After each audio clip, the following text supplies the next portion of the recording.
Sampurasun para mitra, kalintang bingahna tiasa tepang deui dina acara Pani Ismana di kanal YouTube YKB Bahasa Sunda.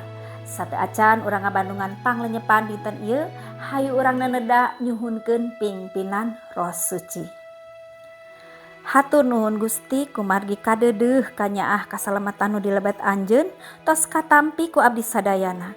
Danget ieu abdi sadaya nyuhunkeun pingpinan Roh Suci kangge nuyun abdi sadaya dina ngalenyepan pangadika Gusti.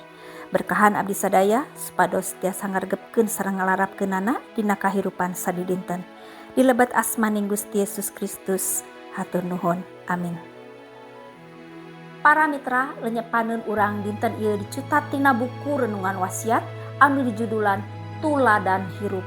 Dumasar serat Ibrani pasal 1 ayat 8 dugi ka ayat 12. Sarengna janten puseur panglenyepan urang nyaeta ayatna anu kasalapan anu unggelna kieu.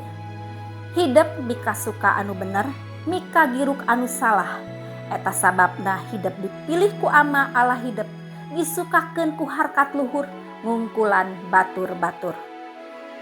Para mitra, upami saurangan disebat janten tuladan atanapi picontoeun kangge batur, tinang tos sanes kulantaran panampilan fisikna atanapi dedeganana.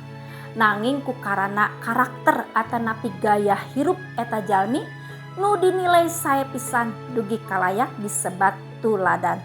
Hartosna karakter atanapi gaya hirupna ieu layak dipiconto, layak ditiron sareng diturutan. Para mitra anu dimaksad dina bacaan urang ieu nyaeta Gusti Yesus anu diistrenan janten Mesias atanapi Almasih. Mantena kagungan harkat nu langkung luhur ti para malaikat. Sareng anjeunna teh aya ti langgeng dugi ka langgeng. Gusti Yesus Sang Mesias sakumaha ramana mikasuka anu bener, miasih anu satuhu sareng mikagiruk anu lepat, mikacua kana kajahatan. Parnyataan ieu sakaligus oge nandeskeun saha anu mikasuka nu bener sareng mikagiruk sagala kajahatan baris nganikmatan kabingahan sawarga ti Rama. Sedengkeun sing saha anu hirup dina kajahatan baris musnah. Gusti Yesus Sang Almasih sareng juru salamet oge parantos maparinan katuladanan hirup ka umat manusia. Samudaya karya palayanan tur piulangna kasaksen kalayan eces tur jelas. Rehna anjeunna taat tuhu kana pangersa Ramana anu mikasuka anu bener sareng mikagiruk kana kajahatan.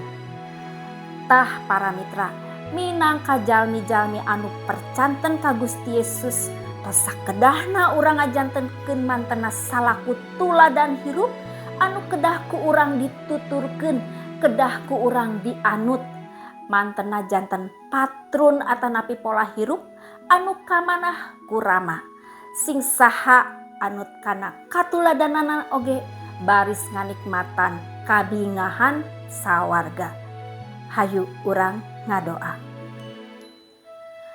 Hatur nuhun Gusti kangge panglenyepan danget ieu patali mepelingan sangkan abdi sadaya ngajantenkeun Gusti Yesus minangka tuladan hirup. Abdi sadaya kedah miconto ka mantena anu mikasuka kana anu bener sareng mikagiruk kana sagala kajahatan. Ngalakonan pola hirup anu kamanah ku Gusti. Berkahan abdi sadaya supados tiasa ngalarapkeunana dina kahirupan sadidinten. Hatur nuhun Gusti, paneda sareng pangdoa ieu disambat sareng disuhunkeun dilebet asmaning Gusti Yesus Kristus. Amin. Para mitra, rupina sakitu anu kapihatur panglenyepan dinten ieu, pamugi tiasa janten berkah kanggo urang sadayana. Ulah hilap subscribe, like sareng bagikeun kanu sanes. Margi ku cara kitu para mitra tos ulu biung dina ngamasurkeun Injil kasalametan sasarengan YKB. Gusti Yesus ngaberkahan. Cak heula.